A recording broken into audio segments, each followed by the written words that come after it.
Yo,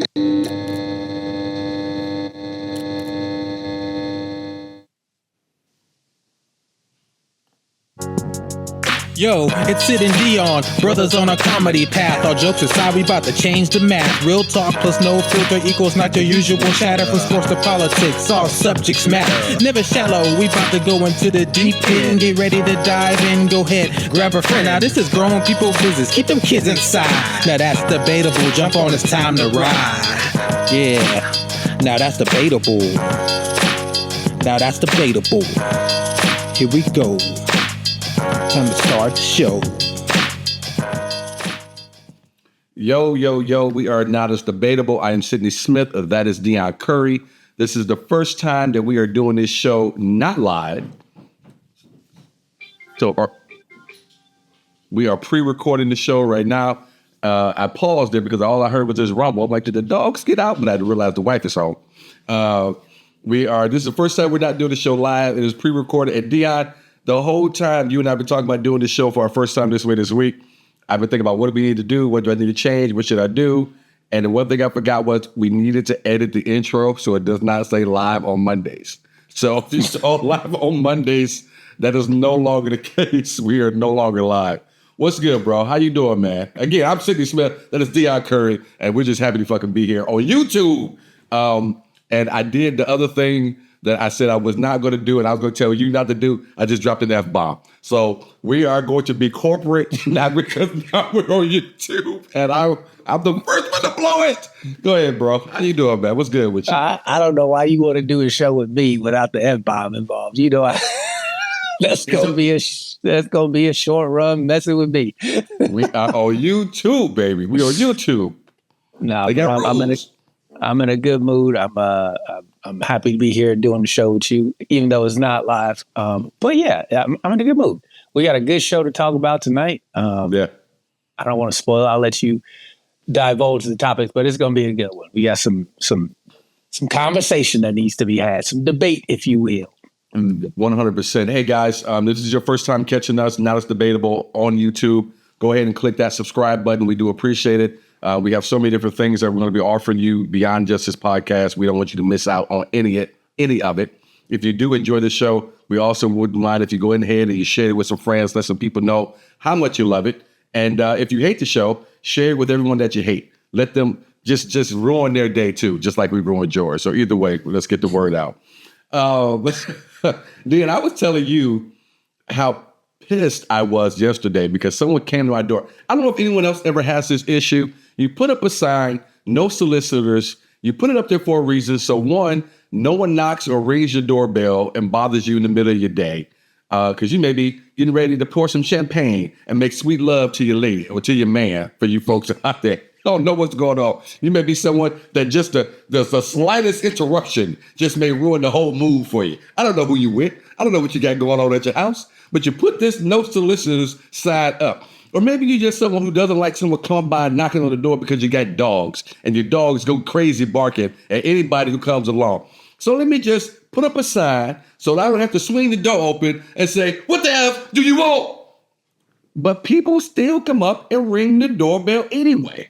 And the dude came up and rang the doorbell yesterday. I was so ticked off. I opened the door. I said, what can I do for you? He said, does Mr. and Mrs. Smith still live here? I said, what can I do for you? He said, well, would you be willing to just let me leave this card here? I said, absolutely not. He said, well, all right, well, let me just go to some of your neighbors that might be a little more open-minded than you are. And just stormed off. And I just shut the door. I was so mad. No soliciting sign lets you know already, sir, I'm not open-minded to anything that you have on your mind. But the card's got the number and a little QR code that you can scan for a 5% off your first purchase after mail-in rebate. I was so mad. I was so mad at this guy. I was like, oh, so ticked off. And so today, someone else comes up. This time I said, you know what? I'm going to answer it through the Ring doorbell. And I said, hey, can I help you? And he pretended like he couldn't hear it. He had to keep getting close, and I just kept repeating what I was saying. I said, finally just said, what can I do for you? And he just turned and walked away. I guess I was not who he was looking to the type of customer. You had a great time laughing at that, though. Oh, well, yeah, because well, I'm not going to ruin our YouTube mojo with what I want to say. So, But I'm one of those people where, when I was a kid, we helped my dad sell phone books one summer. So we had to go door to door. It's like, hey, you want to buy a phone book? And people hate when you knock on it. There's never a time when you go to knock on somebody's door and they're in a great mood and want to talk to you about what it is you're trying to sell them. Like, there's never a good time to be a door to door salesman ever. Especially with the internet product. Oh man, even that whiz kid who sells like cleaning products and he's funny and he's just like, I would still be like, yo, get off my doorstep with this fantastic magic crap that you got going on. I'm happy that you're a brilliant young man and you're trying to do what you got to do. Get off don't sell me anything at home. That's what my TV's for. Get away from my doorstep. Well, that's because you and I are two people who don't fall for kids, no matter how cute they are. We don't go for none of the cutesy wootsy and, oh, isn't that great? Look at him so young, just a little entrepreneur. I don't care about none of that, bro. Don't bother somebody else. I don't care about none of you and your little entrepreneurship stuff. So I'm about to show you the real world. Just because you're cute don't mean that you get away with anything. Unless you're a white woman.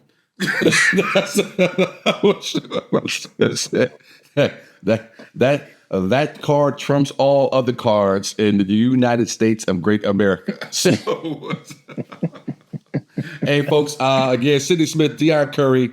We're both two nationally touring stand-up comedians. We've been doing it for a long time. Podcasters, obviously, I'd have several other podcasts. Deon has several other podcasts that he does. Hopefully you find your way to all of that.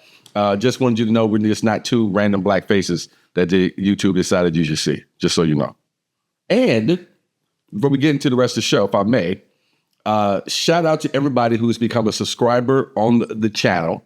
We appreciate it. You helped us get over 1,000. We hope that we keep that going. And a special shout out to a lot of you, because your views helped my comedy special, Misunderstood, jump up to 100,000 views in a month. So shout out to that. Shout out to all of you guys. And I just appreciate it. And in honor of that, we are going to do a little something here right now, Deon. Oh boy, here we go. Yeah. Don't be a dick, Deon. Oh man, there's another one. There it is. Oh man, it don't stop coming. Oh yeah, little like what you said. let it keep rolling. I think I got one more in there. Yeah. Woo! All right, that's it. Say the rest. Congratulations on 100,000 views, but please stop with the corny fucking sound effects or whatever that was. And corny. I just said that. Corny, sir. Yeah, it was bad. It was bad corny. That was bad corny. What about this one? I saw you walking in the no. No, that gave me stand vibes. Dear Sidney, I wrote you and I tried to watch your special, but you wouldn't. You didn't read my comments, so I unsubscribed. You don't get that stand background out of here. Wait, I was supposed to send that out. Yeah, so thank you guys very much. I appreciate all seriousness. To get to 100,000, and when I wasn't sure what I would get, releasing my first comedy special on YouTube. I told this story before. I'll tell it again. Good buddy of mine, my brother Anthony, said, "Yo, what did you expect to get when I was at 10,000?" I said I was going to be happy with 1,500. Not because I'm not funny, not because I'm not talented, just because I just never done it before. And to get to 100,000, and the numbers I can only hope keep going up. But to get to 100K, thank you guys. Hopefully you can continue to support everything else. So we appreciate it. Yeah. If you guys like the special, make sure you hit that share button on it when you get done watching it. Absolutely. Let's jump into the show, man. And we call the show Not As Debatable because sometimes often he and I do not agree. And of course, we're going to debate. But we also want you guys to drop something in the comments, man. If it's not rude, we will let it get through. Just so you know, comments are filtered because we don't want to lose our status here on YouTube.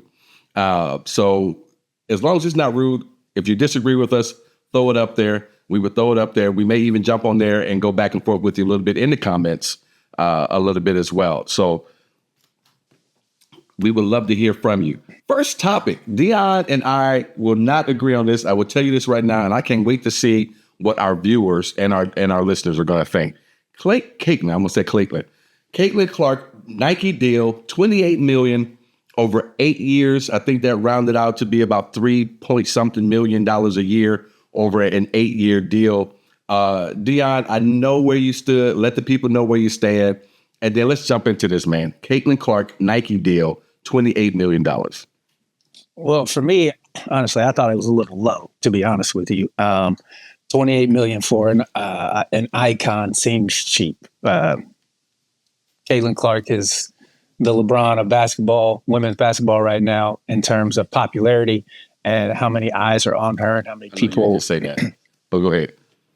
Well, irrespective of their situations, I mean, she's the golden child right now. She's had the women's college NCAA tournament do crazy numbers because people are, wanting to see her break the record. So for me, when I heard that figure 28 million, I was like, to me, that seems low. And then you told me some of the other offers she got, and I was just like,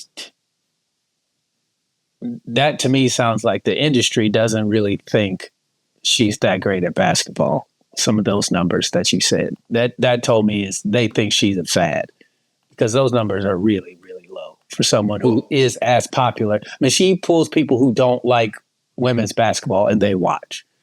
Well, let me go ahead and throw some numbers out there just so our viewers know exactly what numbers we're referring to. So Caitlin received offers of $16 million over 4 years from Under Armour.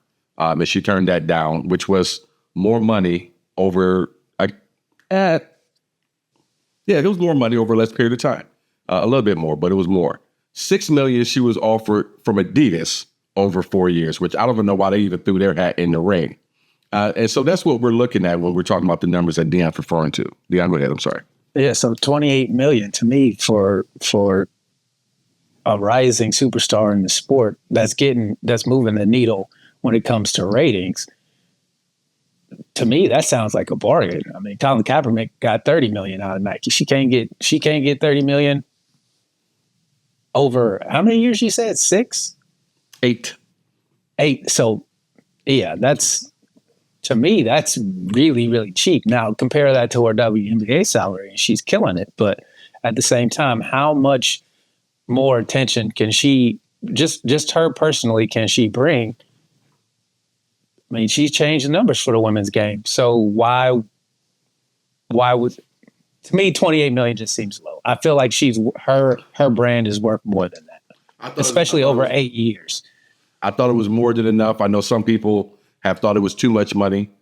See that there's some stars in the WNBA who don't have a shoe deal at all. That's the other thing. Nike said that they're going to push her shoe down the line, her signature shoe.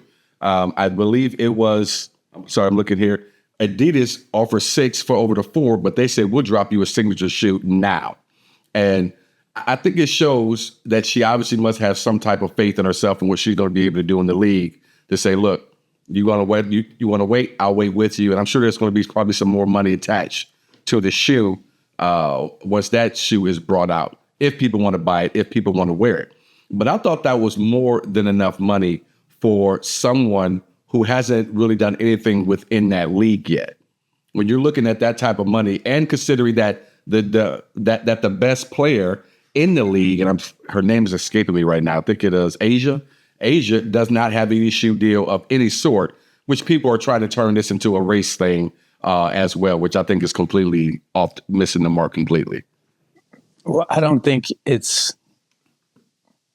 reason why Aja Wilson doesn't have a shoe deal and Caitlin Clark does is because Aja didn't pull eyes the way Caitlin Clark does. I mean, from the business stand, and this is what I look at it, how I feel Adidas, like their offer to me, it just screams, oh, you're a fad.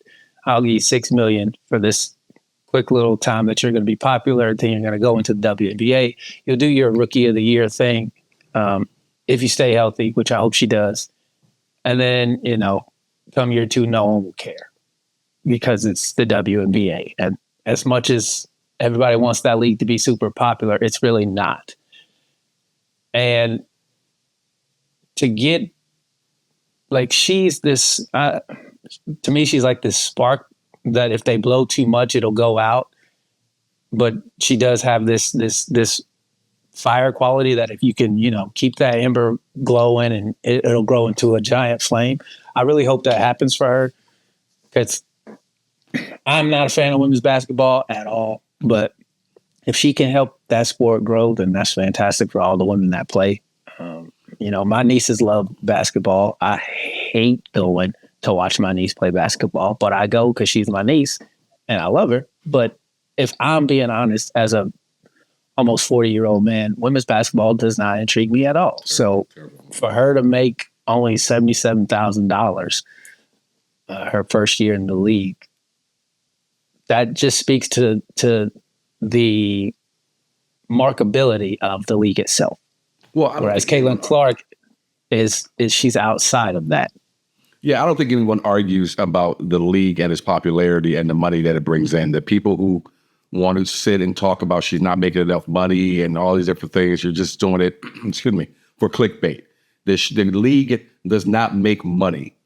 It is subsidized by, look at it the same way we look at college football. College football subsidizes all of the other sports that are on those campuses, except for maybe men's college basketball, and that's only because the NCAA tournament exists for a lot of these larger programs and things of that sort.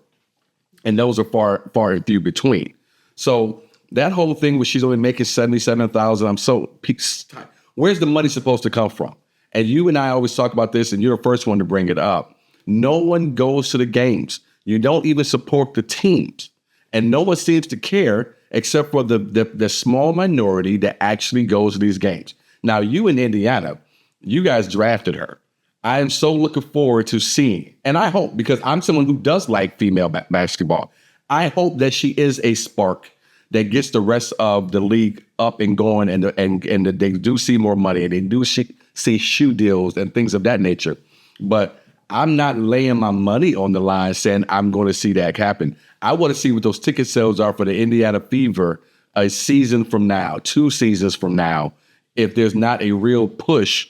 Because with her coming into the league and with Juju over in USC, if she's able to do what she's already done and what people think she's going to do, comes the expectations, not only for these women, but for the teams and for the league as a whole. And if they can't live up to their end of the bargain, Adidas is going to look like a genius later on because they only offer her $6 million over 4 years. Well, true. I think the value of what eventually her long-term future is ultimately dependent on her team success. So if she goes to the Fever and she comes in here and she's averaging 25 points a game, but they're not winning, it's going to turn into how long it'll be a situation where, it's because she's in Indiana and, they can't win there. She's going to have to leave to go to a bigger market, blah, blah, blah, blah. That whole small town stigma will get stuck on her. And she loves the Midwest. I saw her doing her welcoming press conference. She talks about loving the Midwest, but I think it's bigger than that.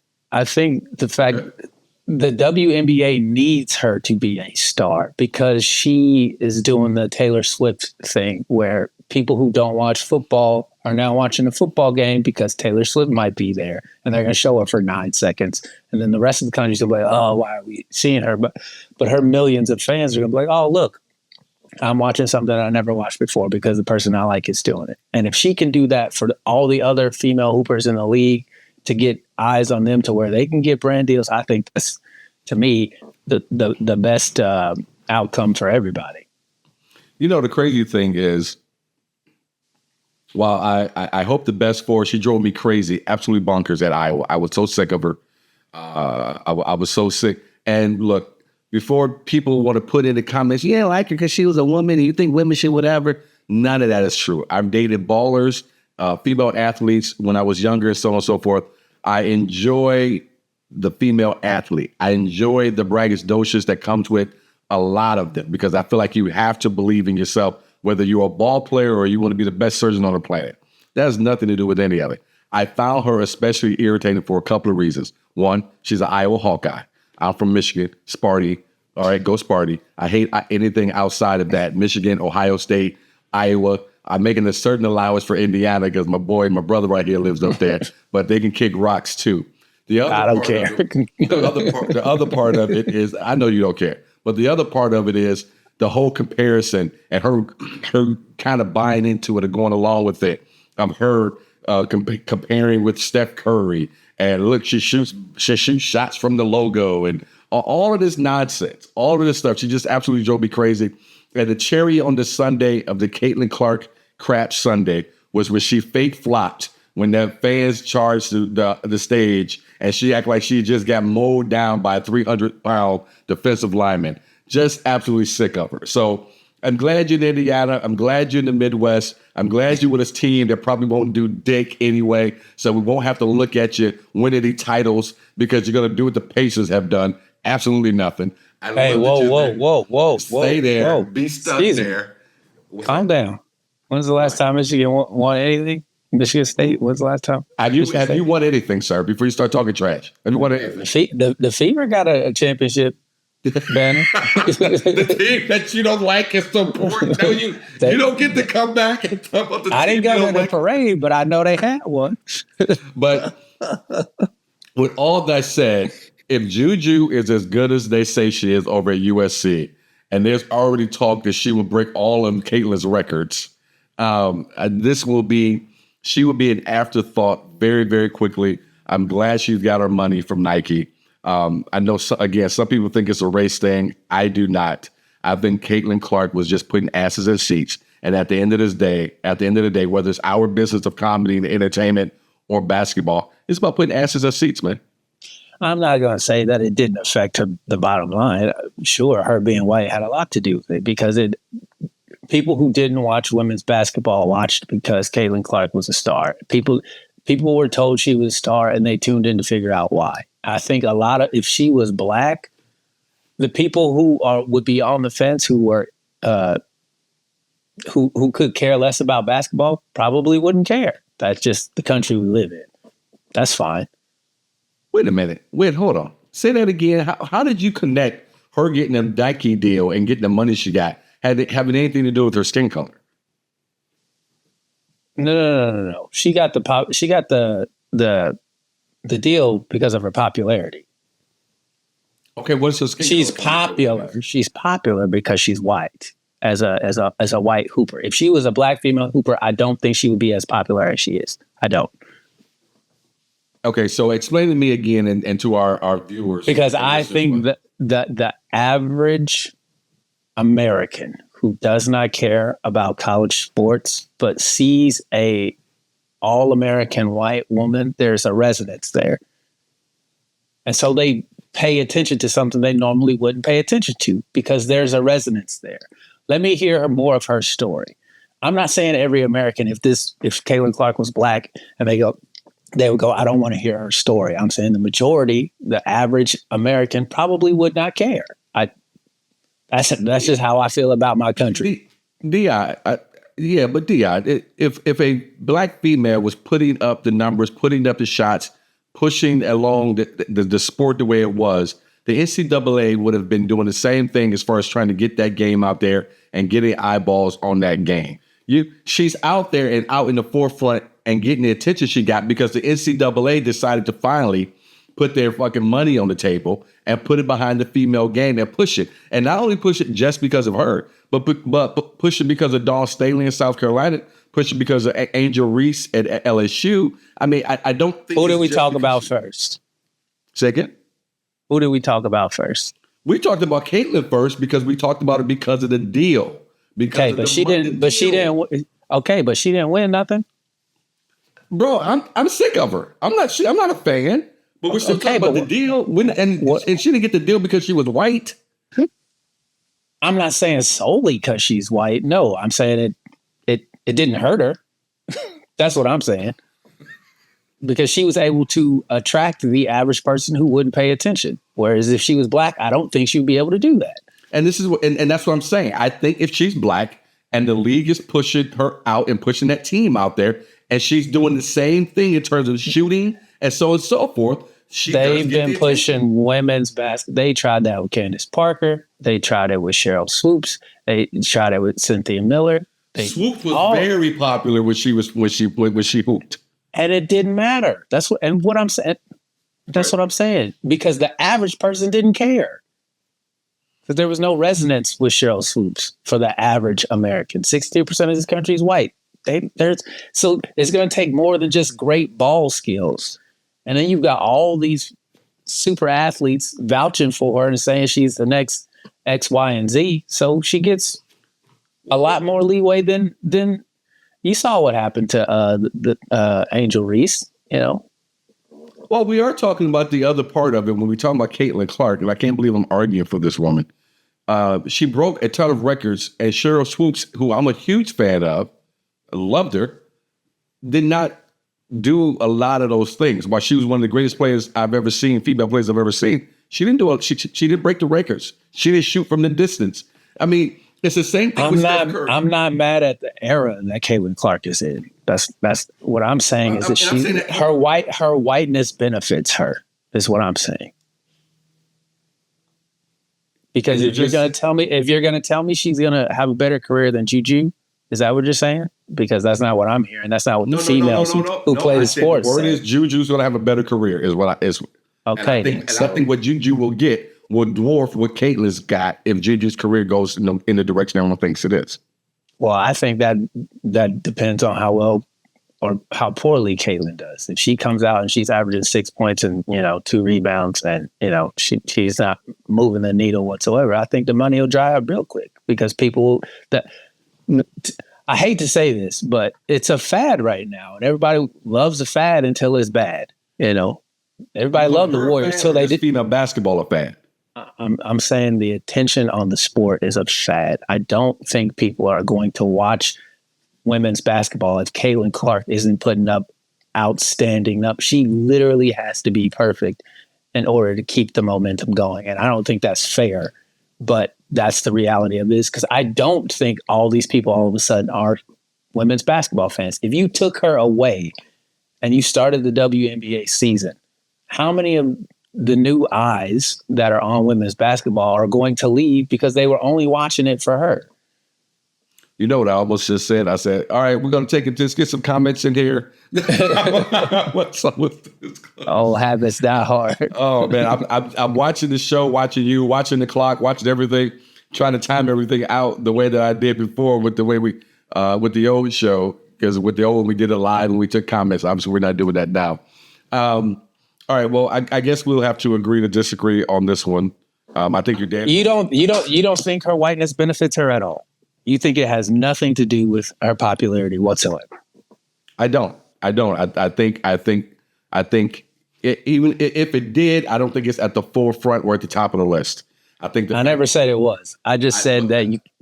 I think it's if it is, it's very minuscule. I think if I make her a black girl named Jessica, and she still does the same things, playing the same position, shooting the same way, and allowed to shoot the amount of time she's allowed to shoot, and the NCAA and the media is pumping her, no, I don't think it makes a difference at all.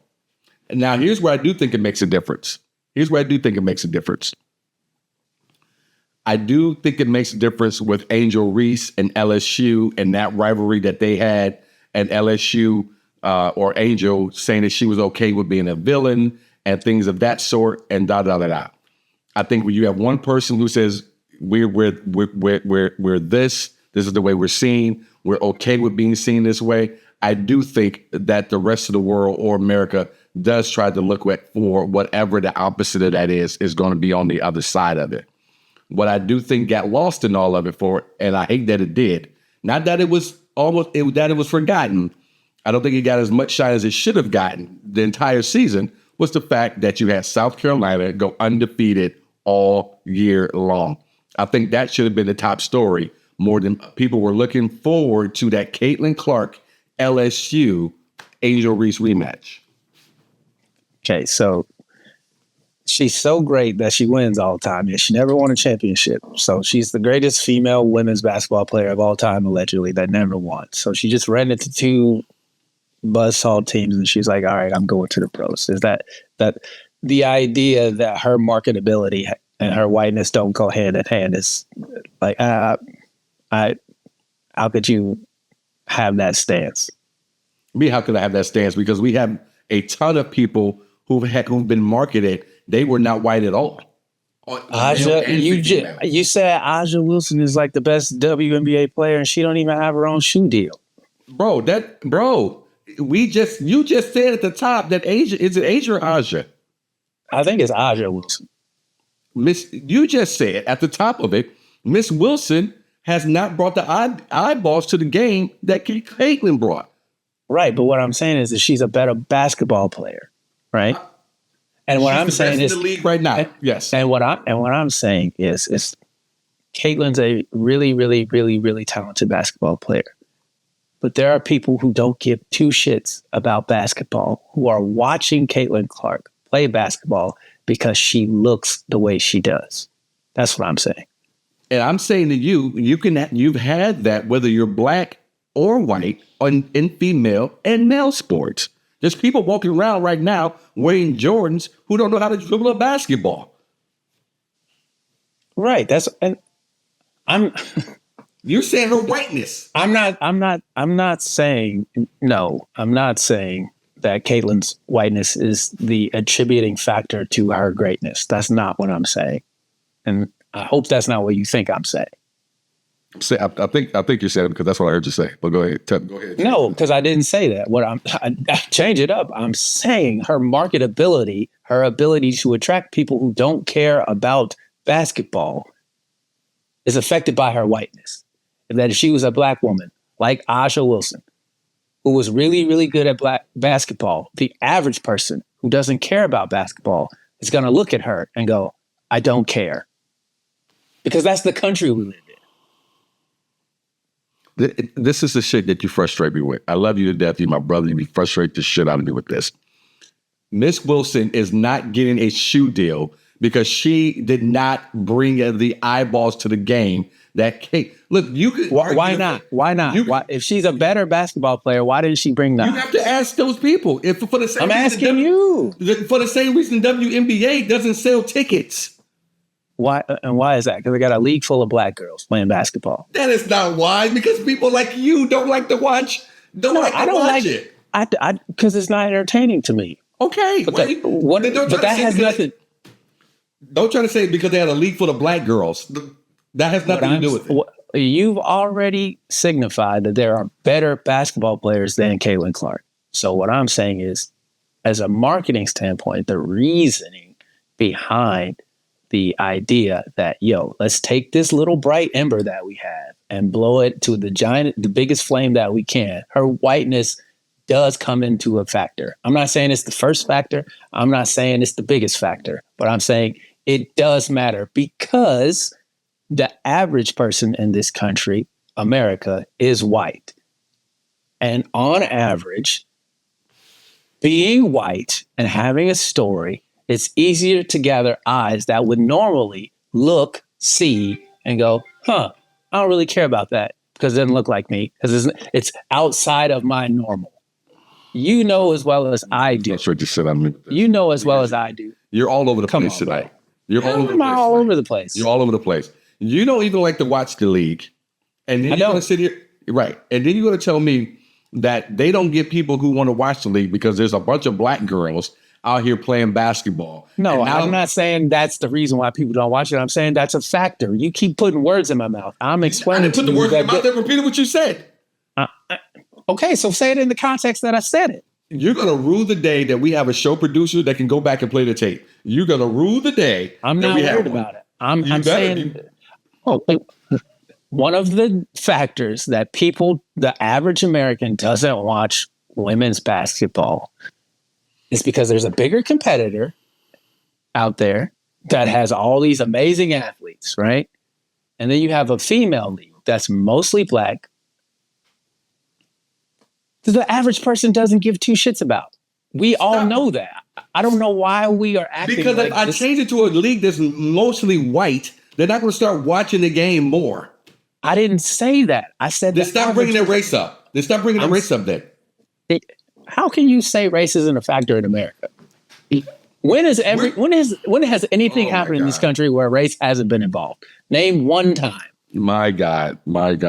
What does that have to do? That has nothing to do with this topic. This is what I'm talking about with you people. With you people. How? You know what I mean by you people. How is it? Because the minute I say that's what you're saying, we laid out the reasons why Aja didn't have the same. She said she was a good hooper. She played on national television the same way Caitlin Clark did.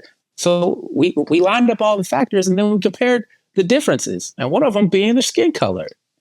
And you're going to act like in America that doesn't matter. To me, that's asinine. I think it's asinine for you to sit here and say that as if, and when I call you on it, you said that has nothing to do with it. You keep bringing up the fact that you keep saying that the country doesn't want to watch this league that's made up of mostly black girls. No, I said basketball. the average person. Okay. Average. And the color does. Oh, okay. And I ask you, if I change it to a league of mostly white girls playing, are they selling tickets all of a sudden? Can you answer that question? I think they would sell more tickets than what they do. Yes. If that's the question you're asking, yeah, I think they would sell more tickets than they do right now. If the league was majority white, I absolutely do believe that. Yes. Thank you. It only took you about 30 minutes to actually say the truth of what you really thought. Because if I said, because before when I do it, that's not. But see, you're trying to make it like that's the determining factor for everything. And what I'm saying is this is a portion of it. And I'm saying it's not the determinant. I'm saying if all things were equal. When it comes to talent, marketability, if everything was equal, for the average American, they're going to look to what the white people are doing more than they're going to pay attention to any other race in this country. That's what I'm saying. And for you to sit here and act like you don't know that is silly to me. This is why I'm not paying you any attention when you're trying to denigrate me and say, oh, you're making it racist. No, you need to pay attention because you don't make any. No. See, you're not going to come on the first show on YouTube and tell me not paying attention. Yes, I am. Oh no, yeah, you're not. I'm not paying. I'm not paying. The fact that you're not paying any attention is why your argument is always so false and sounds really terrible today. Because I just threw this at you several which ways, and you couldn't answer the question honestly until we got to minute 36 and 30 seconds. But you finally did, which I'm glad that you answered did. it Because it does. Because your response doesn't make any sense. So now you're going to tell me. So we're going to go back to where we started. So now you're going to tell me that if which was a better show, Living Single or sir, which one had more eyes for the average? Sir, if I may, exactly, that's the point. If I may ask, if I can speak now, go ahead. Thank you. Oh, thank you. Glory be to Deon. So if Caitlin Clark, where are my balloons and my snow background? You don't get nothing. Nothing. So if Caitlin Clark was black, played the same way she played, pushed the same way by the media and the NCAA, which they have never done before, and not just because of Caitlin was the eyes on the female college basketball players. It also had to do with Angel Reese and LSU and that story of these two coming together. It also had to do with Dawn Staley and that squad down there as well. It also had to do with Gino Amorama. I can't even say the man's last name. Possibly coaching this last season. You're going to tell me with all of that, if Caitlin Clark was black, she still doesn't get the same deal and the same love. Do you think Jill Biden would have invited Caitlin Clark to the White House after she lost to Angel Reese? You're not asking. We're not asking with Jill Biden. We're not talking about Jill Biden. Jill Biden represents what? White America, right? And this is the whole point I'm trying to make. They never asked no black person before to come after they lost. But Caitlin Clark's the golden child. So what did Jill Biden say? Well, you can come too, because I want to meet you. Even though she lost. Jill Biden. So not Jill Biden. No, what I'm saying is Jill Biden don't give a fuck about basketball, but she knows about Caitlin Clark. Why? Because Caitlin Clark is white. That's what I'm saying. That's all I said. That's because she's white. That's why she knows about it. Yes, because the average person who don't pay attention sees a white person and go, who's this? You said the what now? That's awesome. Ooh, I really like her story. Whereas if it was a black person, you'd be like, okay, that's nice. No. God, I can't believe so. and the idea that you think that her white skin doesn't have anything to do with her marketability and the reason why she's being pushed as hard as she is, when we've clearly established that she's not the greatest basketball player of all time, to me, 1 + 1 = 2. Like, what do you mean? What are you talking about? What are you talking about? The only thing that the girl doesn't have hanging around her neck is a national title. She got invited. All type of accolades. And now, am I calling her the greatest basketball player to ever play? No, especially when you got Juju at USC, who they keep talking about may break all of her records. But the girl had a hell of a career. I guarantee you, if you went and asked the average white person who Juju is, they wouldn't know. But if you ask the average white person who Caitlin Clark is, they would know. Why? Because her whiteness pulls in people who would normally not pay attention. And you're saying, no, that's not the case. And I'm telling you, you take the average American at all, whether they like college basketball or don't, they'll have some idea who she is. And with Juju coming behind her, if Juju does what she did, your average white person will know who Juju is too. You keep trying to act like just because she's white, no one's going to know who Juju is because she's black. That doesn't make any sense. If she's pushed the same way, they will know, just like they knew who Caitlin. We went from not knowing who Caitlin Clark was at all to everybody knowing who Caitlin Clark is. Not because the girl is white, because the girl balled out and she was in scenarios like playing against Angel Reese and losing to LSU and having that whole thing going back and forth. Would you stop it with the white stuff sometimes? Just every once in a while, give yourself a break. You said all that she had to do X, Y, and Z in order to get all these eyes on her, right? Caitlin, you said people. You all said the different people things, were, all the different things. Yeah. Okay, you said she had to ball out.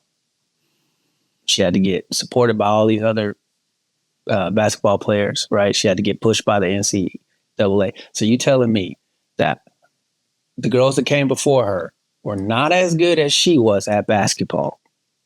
Is that what you're telling me? No, I'm not telling you that at all. Okay. But I'm also not going to say that. But I'm also not telling you it did because she was white. It's not the only reason she benefited. It's not. Bro, when you keep putting it out there every chance you get, and then telling me Jill Biden and because she was white and white America, so you don't think that matters? If the WNBA was white women, majority white women, then people would be going to the games and paying attention. They don't go because it's not the same game as the men's game. Plain and simple. That's your argument. You're allowed to have that opinion. Okay, let me throw this at you. If I wholeheartedly disagree. Well, that's why the show's called Now It's Debatable. If I gave you a bunch of women who could fucking fly through the air, dunk the basketball, and all those different things, do you think that would improve the viewership and the ticket sales of the league? Say that one more time. If I gave you females, black, white, whatever color you want to make them, who could dunk the ball, dribble like nobody's business, do a lot of the highlight stuff that ESPN could actually play and get people to come out of their chairs for, do you think that would help the league? You think ticket sales may increase? Viewership may increase? Mm-hmm. All right, then stop with the white stuff, man. Okay, but you know what I think would help it even more? If those people who were doing that were white. All right, we're going to go to our next. Because if you act like it doesn't matter and you live in this country, to me, it's like, why are you playing games with words, man? You act like it don't matter. Because I have a league that's played by men that are not majority white, and that league is so popular, shoes selling out every place, so on and so forth, and you keep bringing the color thing into it. You're talking about people who are fans. I'm not talking about fans. I'm talking about the person who does not care one way or the other. If they see somebody who looks like them, they're going to be at least 5% more interested. 10% more interested. You can say 100. You think there's no percentage of people who see a young Caitlin Clark who don't give a fuck about basketball, but see that she's white and she's balling out, that they're now paying attention. You don't think that happened at all? And Deon, you're pretending as if that everyone who goes and sits down and watches basketball or goes to a game is just a rabid fan of the game. No, that's not what I said. Okay. I said she fools the average person. The average. I said Caitlin Clark pulls the average person who wouldn't care to care because of her whiteness. That's what I said. She gets the average person who will never, ever care to care because she's white. Not because she's super talented, not because she's an incredible basketball player, but because the people who don't give a flying crap about basketball in general see her. This is a white girl doing really, really well. Look, even the black people think she's amazing at what she does. Oh, cool. I'm gonna watch that. Let me see what they talking about. Whereas if it was a black girl balling out, doing all this stuff, the person who doesn't care about that sport sees that and goes, "That's great," and just keeps on moving. That's what I think, because that's been my experience in America. You haven't been this wrong on the topic in a long time. In a long time. We're going to see what happens with her career. Again, I'm glad she's up there with y'all. So come heaven or high water, she could be there. I think she's pretty much sold out already. That's great. We'll see what that turns into on the court and so on and so forth. Either way, she's in Indiana where I don't have to pay too much attention unless she just goes crazy, which is just great. I can tell you about the politics of sports here in Indiana. So race is a huge factor because there was a NBA Pacer player named Jeff Foster who was the center for the Pacers for a really long time. His averages are mediocre at best, but the way the city loved him because he was Jeff Foster, the garbage man. He was diving all over the place, and his whiteness contributed to that. Would you stop with that? I'm from Detroit. Okay, we're from the Midwest. People in the Midwest. So what happened to the Pacers after the brawl in the Malice in the Palace? What happened? The people in this state said, we don't want to watch these N-words play basketball. And let me finish. Two different things. No, it's not two different things. Because I'm telling you about the politics of the thoughts of the people that live here. They're just the average Americans. This is the Midwest. You know it. You know the racism that's here, that is embedded. They literally traded all of our good black players. And they went and got white people, and the numbers went back up. That's just how it is around here. And the idea that that's not involved in any of the decisions that are made around here is ridiculous. It took them years to wipe clean the image of the thuggery that brawl had for the Indiana Pacers. I said it was two different things because you brought up Greg Foster diving on the floor and doing Jeff Foster. I'm sorry, Jeff Foster. Who's Greg Foster? Who am I thinking about? Greg Foster. I think Greg Foster played for the Jazz a long time. You're right. So Jeff Foster diving on the floor, and you call them their garbage guy. That's what I'm talking about. Midwest folks love that out of their players, black or white. They love that lunch pail. Like there are a lot of coaches, and you have to agree with this. There's a lot of coaches that go into the Midwest or come into teams, college and pro, that if they don't have that, if they're not able to live that, we're going to work hard and every day we're going to get up and grab a lunch of pills and we're going to go at it, win, lose, or draw. If they're not able to deliver that message to the community, that coach does not last long in any of the major Midwest cities with a major team. They just don't. Now, with the Palace brawl, I 100% believe you that look, they had the Fab Five documentary, the 30 for 30. I was just talking to a friend of mine the other day or last week about it. I love the doc, and I'm a Spartan, but I love that doc. But one of the things they bring up, even when that Fab Five was at their height, there were still people sending in hate mail, calling them the N-words and this, that, and the other. And we don't want them with no baggy shorts. Those people will always exist. So I'm not saying they don't. And they love to come out if there's something like that, like the Palace Brawl happens and be able to say these different things. I'm not saying. I was just saying they're two different things in terms of the mentality and what the teams love. That's all. Do you think the Fab Five would have gotten all that hate mail if they were white? From racists? Of course not. Why would a racist send hate mail in to the Fab Five if they're white? Oh, what I'm saying is that race plays a factor in the average person who doesn't care. See, this is what I'm trying to bring. You're not going to bring this average person and try to make it like that average person is racist. These are legit racists sending in hate mail. No. I'm not saying the average person is racist. I'm saying race plays a factor for the person who's not paying attention to whatever it is that's going on, if they see somebody that looks like them, they're going to give it a second glance. Whereas if they don't, the odds of them giving it a second glance are small. Deon, you asked, then your question is completely negated. If you're going to ask me, do I think the Fab Five gets to hate male if they're white? Then that question is a false. Well, what were they hating on those boys for? Were they hating on because they were balling out? Were they hating on them because their pants were baggy? They weren't the only people with baggy pants. Well, first I would say this. My best recollection, because I don't know what year that the bulk of that got sent. But what I will say to what you just said, they were the first squad to wear those baggy shorts. And I will say this also to go along with that. That's why I originally stopped liking Billy Packer, because I remember the NCAA tournament with the Fab Five playing. And you're talking about a guy who grew up watching them play, going to see Chris Webber play at the Palace, watching them boys play on playgrounds and all that kind of stuff. So I love that team. Billy Packer had a whole lot to say about their baggy shorts during that tournament. And I remember the following year, everybody else had baggy shorts. Every other major D1 team had baggy shorts.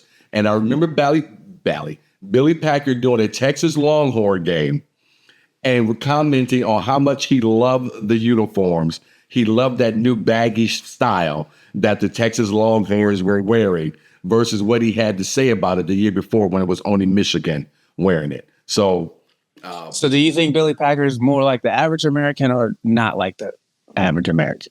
I can't say what Billy Packer is. I can say Billy Packer was an old white man who was stuck in the past of the tighty whitey shorts that John Stockton used to wear. Okay, but a year later, he apparently wasn't stuck in the past. So what I'm saying is that the average baseline is Billy Money Packer. talks, baby.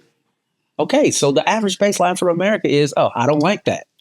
You love to take one person and say that's the average baseline for millions of people. I asked you the question: who's closer to the baseline? The people who love the baggy shorts or the people who hated it? Who's closer to the baseline? I would say the people who loved it, because those shorts were selling like hotcakes and everybody wanted to wear them. And okay, those people are what? Fans already. Like I said, the average person who didn't like basketball, if they saw that and they go, "Oh, I don't like that." No, that's what I'm saying. You're basing that on one man. And you proved it. No, you proved it for me. Anything. You proved it for me. The average person, they all didn't like that until everybody else was doing it. I said the same thing. I said Billy Packer. I didn't say Africa. I didn't say that there was a poll. So what happened? So we'll use the example of who we were talking about. Asha was balling out before Caitlin Clark got on the scene, but now that Caitlin's here, the average person, let me go watch this, because the average person didn't give a fuck about Aja Wilson. And I think her blackness had something to do with it, not all of it. All right. That's all I'm saying. I know, but you belong as usual. Now How am I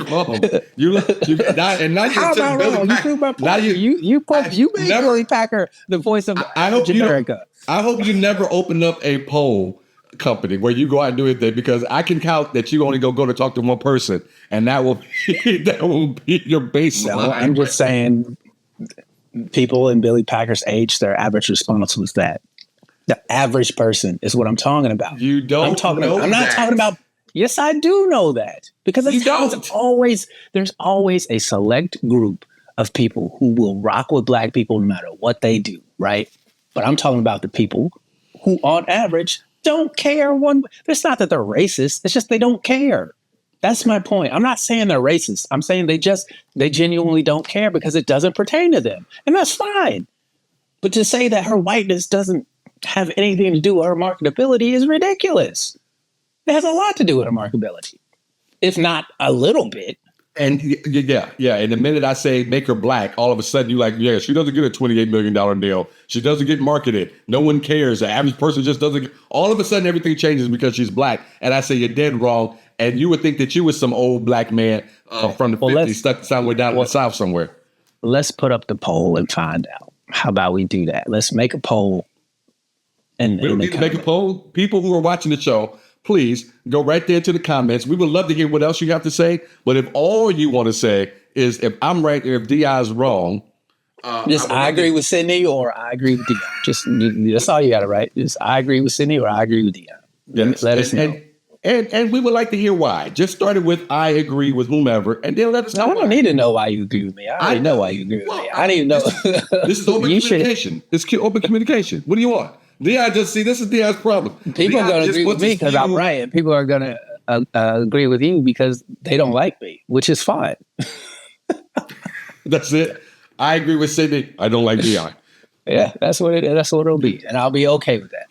You know what I'm hoping? I'm hoping we get more than 10 people that actually have watched us this long. We'll go ahead and put something in. We'll be able to sell. No one liked that episode, bro. It's like only 2 comments. No one put anything. I did want to talk about Stephen A. Smith, and I can't wait to hear what you. I can't wait to hear what you have to say about this. Now he's come back with his non-apology apology, but Stephen Smith came and talked out the side of his neck about a week ago. Maybe not that far ago. It was last week, but talked out the side of his neck about why Black people seem to vibe so much with Donald Trump. And before I let you go, I have to say this. They talk about, and we're going to probably touch on this, but I want to say this before we even get there, because you and I were talking about it earlier today. They talk about industry plants. Now, I don't know if that's a real thing or not. And I think you said the same thing. But what I do seem to see, and this isn't a large group of them, but there seems to be a group of Black folks that get to a certain level of success. And for whatever reason, they feel like they need to do something or say something that makes no sense at all so that they can get invited to the barbecue where they make bad potato salad. All right. And invited to that barbecue where they don't quite use the barbecue sauce that we will use. And they get invited to go. Who's we, Sidney? That they get invited to go on to Sean Hannity and things of that sort. And I feel like Stephen A. has hit this thing where he's like, you know what? I think I want to make sure I can cross over.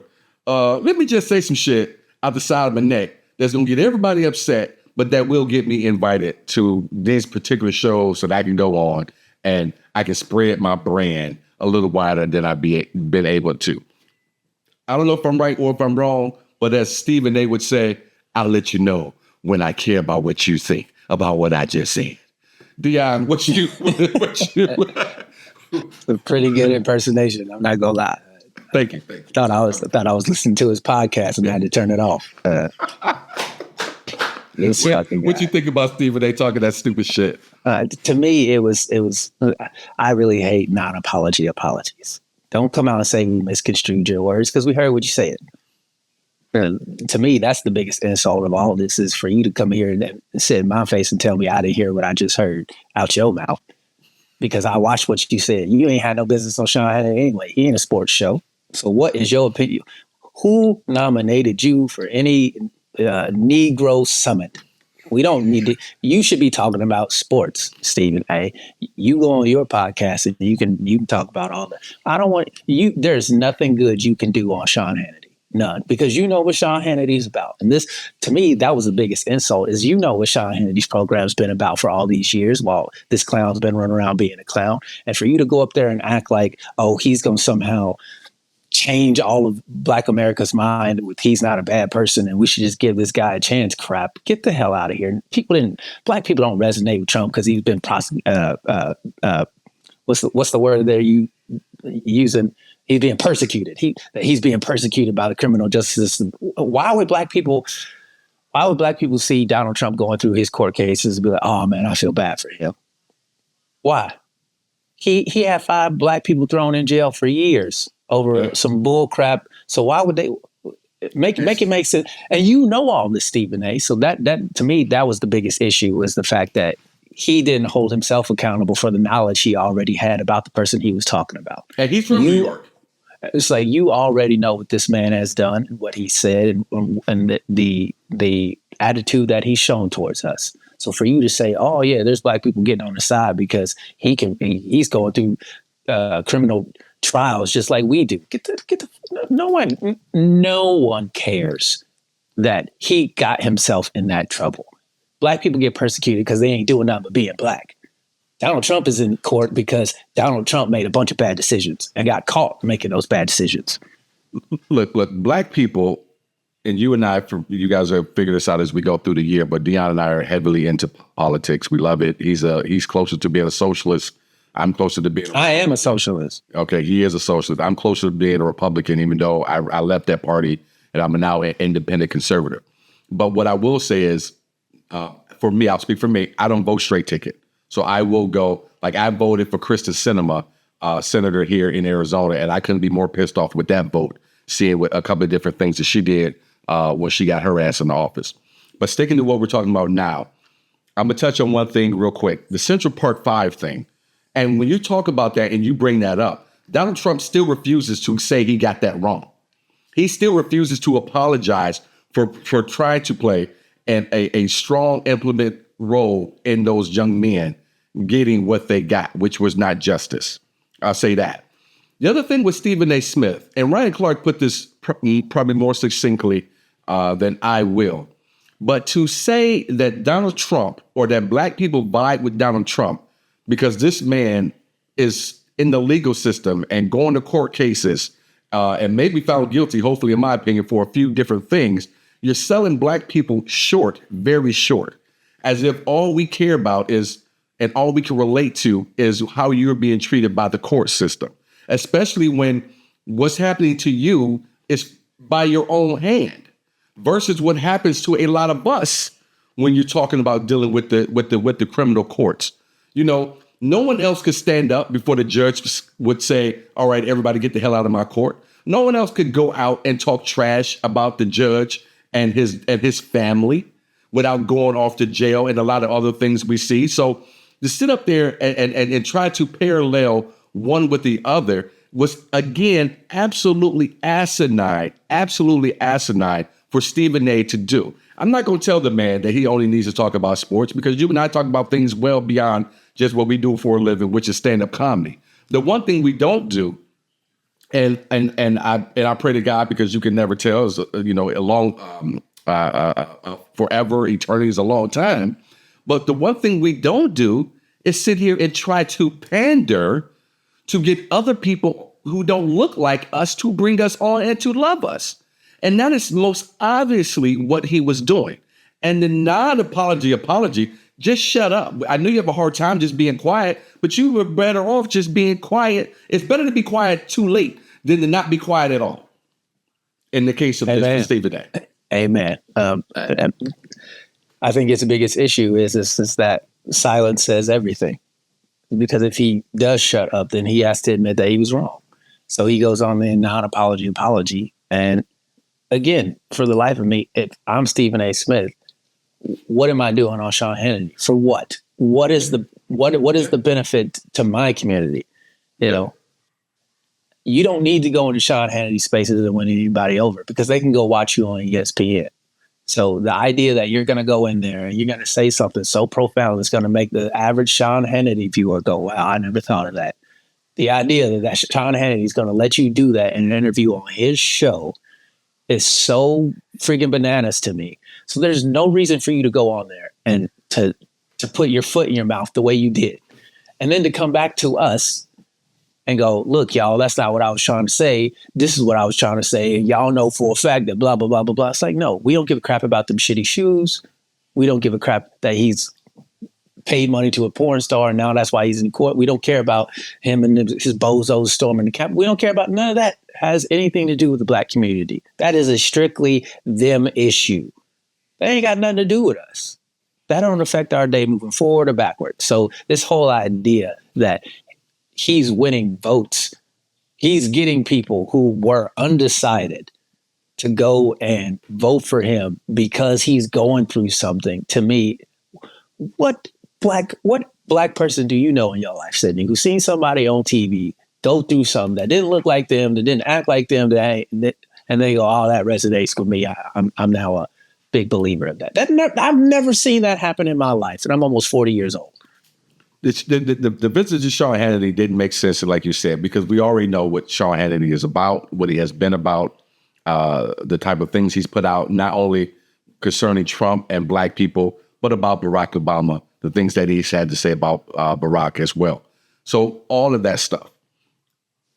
The thing for me that the most obvious reason, because there are going to be black people who gravitate to Donald Trump or gravitate to that side of the aisle. The reason it has nothing to do with law, courts, the cases, none of that. The reason is because there are black people, and it's for the same reason that there are white people who love Donald Trump. Maybe not as many black people, but people feel left behind. They feel like you haven't done anything for us. And when you talk about that segment of the American populace that really get behind Trump, I'm not talking about the millionaires and the billionaires who love the tax cuts, because that is such a small population in this country.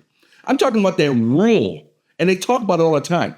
That rural, white, uneducated male in this country, that is who Donald Trump is talking to. And they love that man because he speaks to them and he gives them, in my opinion, an excuse to say it's not my fault that I got left behind. I feel left behind, but it's not my fault. And Donald Trump gives them a voice and has given them a voice, and that's where they go with that. When you talk about the black Americans who want to vote for Donald Trump, and they're out there. Again, an even smaller percentage of them who have that kind of money to play in that ball field. When you talk about the tax cuts that were given out, they feel left behind, especially when you had it to the point where Biden was almost out of the race until Clyburn came out and got all those black folks to come out and vote for him in South Carolina, and the rest is history. And when you get into office, you don't fulfill the promises that you made. We still have bills that are sitting on the table, nothing being done with them. And we saw things come across very quickly when it was the Asians that were being attacked. Was that last year or the year before, when they seemed to be, all of a sudden, there was this run on Asians, like Asians were being attacked by everywhere. And now we need to 2022. Yeah, we need to pass this bill and get this pushed through to protect the Asians, like that. When we have not seen anything like that happen for black folks since probably the civil rights movement. So it's things like that. If Stephen A. had said that on any other platform other than Sean Hannity, and if he was saying that, he wouldn't have been on Sean Hannity. But had he been saying that anywhere else, I'd be able to vibe with the man. I can't vibe with you because you're pandering. And you're pandering because you want to pull in, more of these white folks in because you don't think the black dollar or the black fan is going to be there for you for the rest of your life. I don't know what to tell you. You got to do. You got to play the hand that that guy gave you. It got you this far. You should have just kept playing that hand instead of trying to play pinochle. I don't think that him having criminal cases against him is the reason any person, white, black, or indifferent, is like, that's the reason that they're gravitating towards him. To me, just simply saying, oh, because he's getting shafted by the criminal court system, that's the reason why I don't think anybody thinks that way to the point where they're going to go, I normally don't vote, but since I watched this guy say he didn't do it, now they're messing with him, I'm gonna go vote for him. Like, nobody thinks that. Nobody thinks that way. No one is going to take time to go vote on that Tuesday because they watched him go through some criminal trial. And when I hear people who have a platform as big as theirs say stupid crap like that, this is because he's trying to reach out to them with sneakers, and because he's going through it, like, I don't take you seriously. No adult is making a decision that where they have to hop in their car, put gas in it, have their ID, wait in that line just because of that one thing. To me, it's not even worth mentioning. And the fact that they're trying to shove it down our throats, like, yeah, lots of black people are leaving Joe Biden's camp to go over to Trump because of this one particular issue. I'm like, no, it isn't. We run into it every year. We seem to be running into it ever since Trump hit the scene in politics, where Fox News and a lot of these media outlets on the right want to try to find a black face and a black voice to echo what they already say and what they already think. You know, we had it with the Candace Owens, and she still continues to do it. You sent me a great clip. I wish I could remember what show she was a guest on, where it was a white gentleman who pushed back on her, and Candace does what Candace does, which is try to serve you up that word salad until you try to push that plate back across, and then all of a sudden she figures out, oh shit, I don't have another dish to serve you because I really don't know how to cook. And so I love that clip. But you had the Hodge twins. You had those two black females. There's some other folks that are Diamond and Silk. Yes, there's another Lamont Hill who likes to jump on with his clips on IG and say some of the most nonsensical things as well. So for me, it looks as if Stephen A. is trying to throw his hat into that space. What I don't get, so here we are. It looks like for me, and folks, I tried to edit that the best I could. So if it looks a little choppy, I do apologize.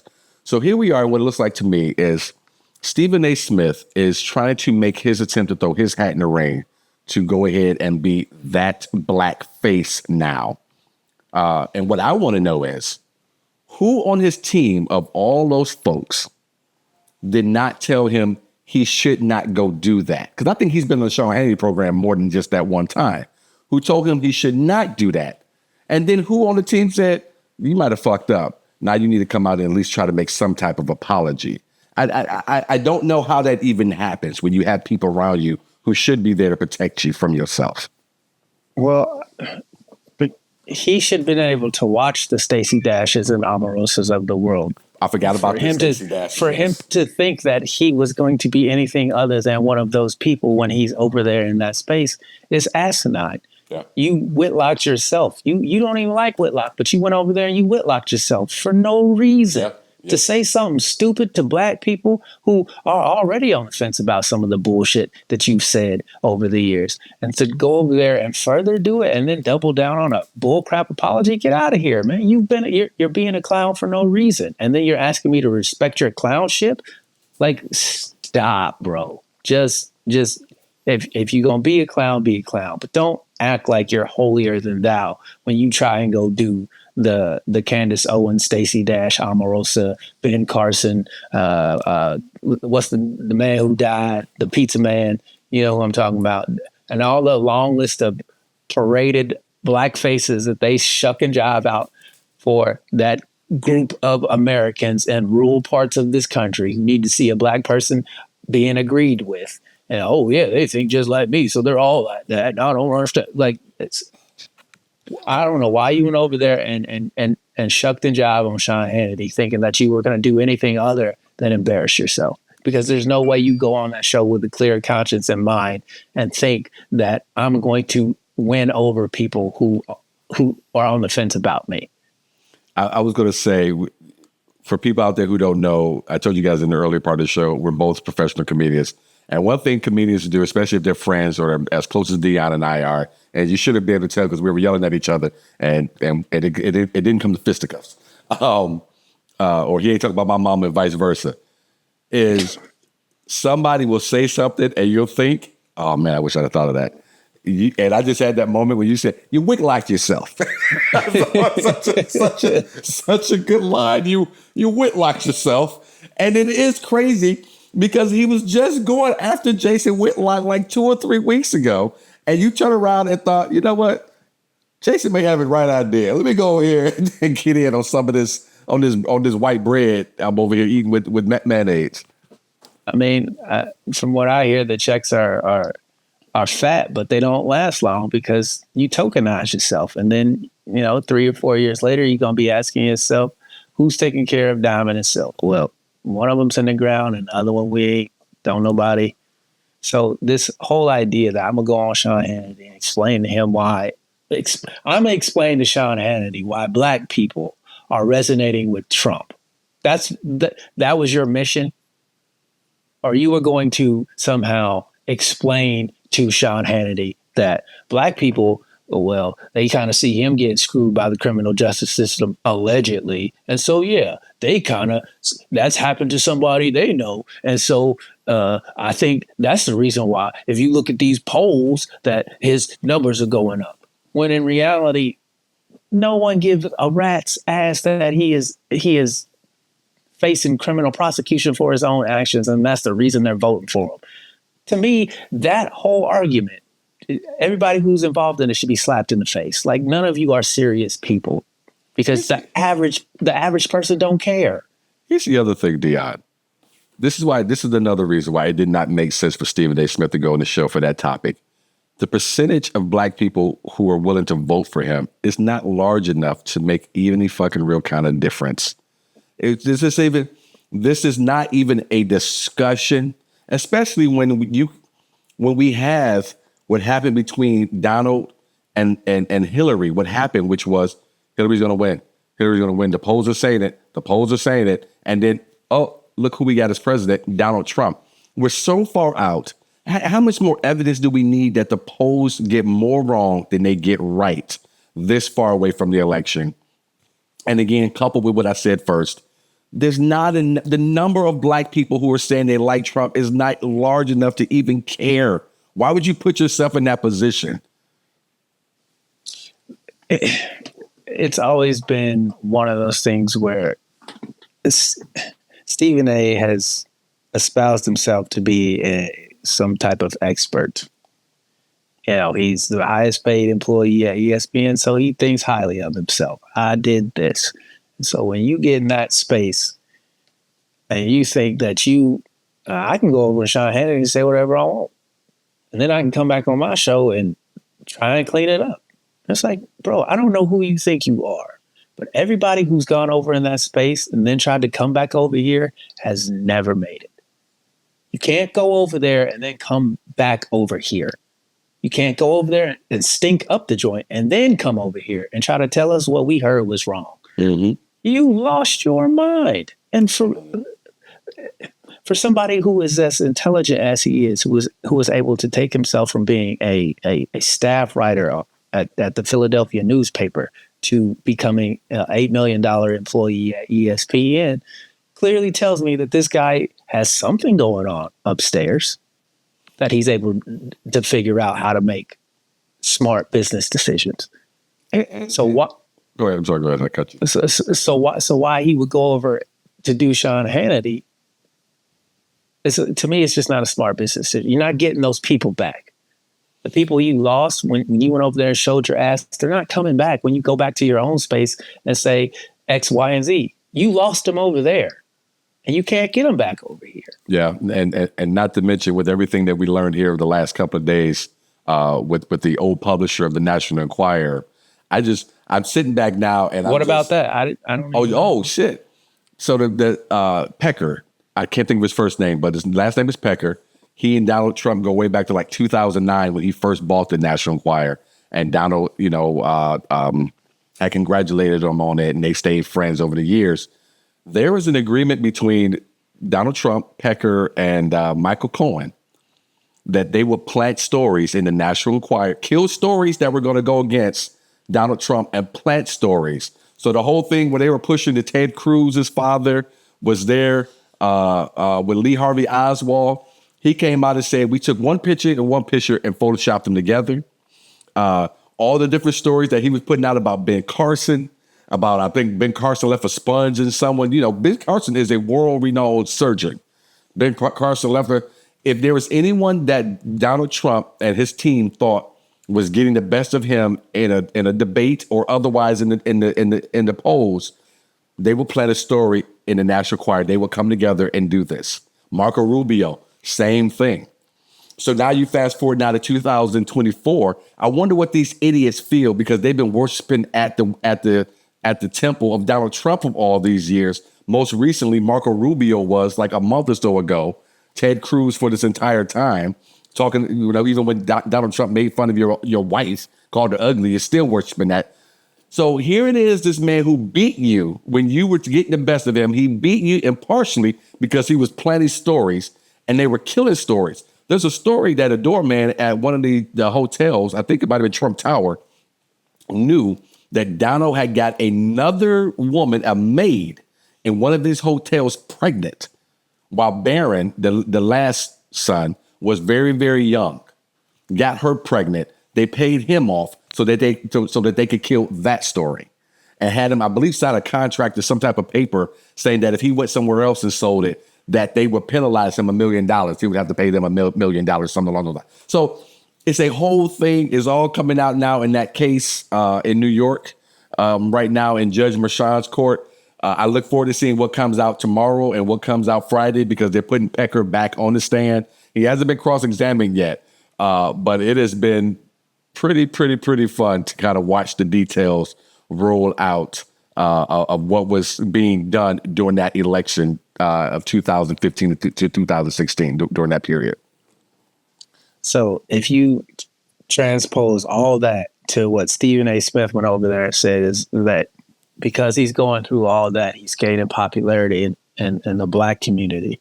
Like, how can you fix your mouth to say that as someone in the Black community? Like, to me, the only reason I can think of is what you said is how he's trying to go over there and get that money. And I'm like, bro, you don't recover from those dollars. You never do. You either have to do that for the rest of your life, like Whitlock, who has no other choice.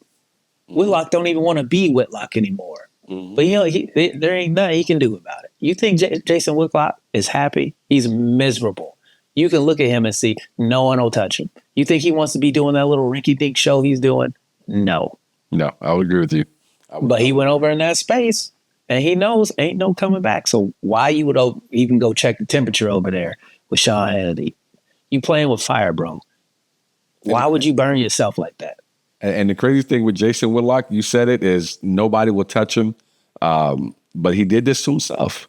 He did it to himself. And when you listen to, for people out there, if you into watching podcasts on YouTube and listen to podcasts, go check out what Jamil Hill had to say about Jason Whitlock on the Dan Le Batard show a couple of months ago. Like she didn't talk about it a lot. At least I didn't see it anywhere else. But she goes into it. How he's a backstabber and how he'll once he had nowhere else to go, he wants to come back and say, hey, let's do and let's be. And everybody's like, no, about how no Black writers wanted to follow him over to Athletic? Or is that where he? Yes, over to the Athletic because everything he had done to them before and so on and so forth. To your point, this isn't about Black and white all the way across the board. A lot of it's about just doing the right thing with people, with your coworkers, regardless of their color. It becomes black and white when the person who is committing the misdeeds turns it black and white. And with Jason Whitlock, he made it a black and white thing because a lot of his misdeeds were done to his fellow Black writers. And that's when it becomes a race thing. And he turned it into that. And then you do have to become someone who's willing to stand up here every week or every night, how often, I don't know how often he puts that show up, and say the awful thing. Wait, Jason Whitlock, I used to hear him talk about gambling, strippers, all of that stuff. And then all of a sudden, he pops up on YouTube talking about Christianity and all these different things. Bro, what? I found God and I don't smoke cigarettes anymore. Stop it. Christ is Lord. Like, just Jesus Christ, bro. He's a lot with the nonsense. And this is coming from someone who used to enjoy reading his column years ago and listening to him and listen to his takes many, many years ago. This is how you know I accept people for who they are. Because had I known that before, I probably would not have accepted you. Because what are you reading that garbage for? We talking about that. I like some columnists out there, and he's one of them that I liked. He wasn't this far to wherever the hell he went to for his entire career. He always been an Uncle Ruckus as long as I've known about him. When he was getting fired in Kansas City for Uncle Ruckus related activities. I didn't know his whole background either within Kansas City and all that type of thing. I'm talking about, I didn't get a hold of Jason Whitlock until he was on ESPN and he was on the Reporters or whatever every Sunday. I had heard whispers of like she talks about him burning bridges everywhere he went. It's like, yeah, I had heard stories from people in media who just on like regular. It's like, I heard stories, people talking about how he was a terrible dude behind like closed doors. I hadn't heard it. I didn't know that stuff about him at times. The first time I ever heard him speak, I go, I don't ever want to hear this guy talking. I knew right away. I was like, nope, he will say anything for $1. And I can't stand those people. Those people make me so sick. The convictionless charlatans who get out here and, tap dance in front of a live audience and then go behind and say how much they hate that. Like, I don't like that. Be who you are. Samuel Jackson from Django. I can't even remember that character's name. Steven. Yeah. Steven. Ironically. Hilarious. Great show, man. Great first show. It was a lot of fun. I kind of like not having to stop and read the comments so I can, hit you over the face as many times as I want without any breaks. I love it. It's fantastic. Right, you got kicked right jab. in the head. Right? Jab. I almost said something I shouldn't say. Stiff jab. All I heard was, "Oh, you can." That was you practicing your moves in the corner. I was standing back at the stage with block up. I heard finish him quite a few times, bro. All right, and I let him off. That was coming from this side. I let him off. But you're right. It is kind of nice, and I know some of our viewers from our Facebook group. And if you like the show, obviously follow us here. Go ahead and click that subscribe. Catch the show every single week. But also, we have a Facebook group that we would love for you to come on board and jump on. It's called Not As Debatable Podcast. So check that out too. But I know some of those folks are going to see this.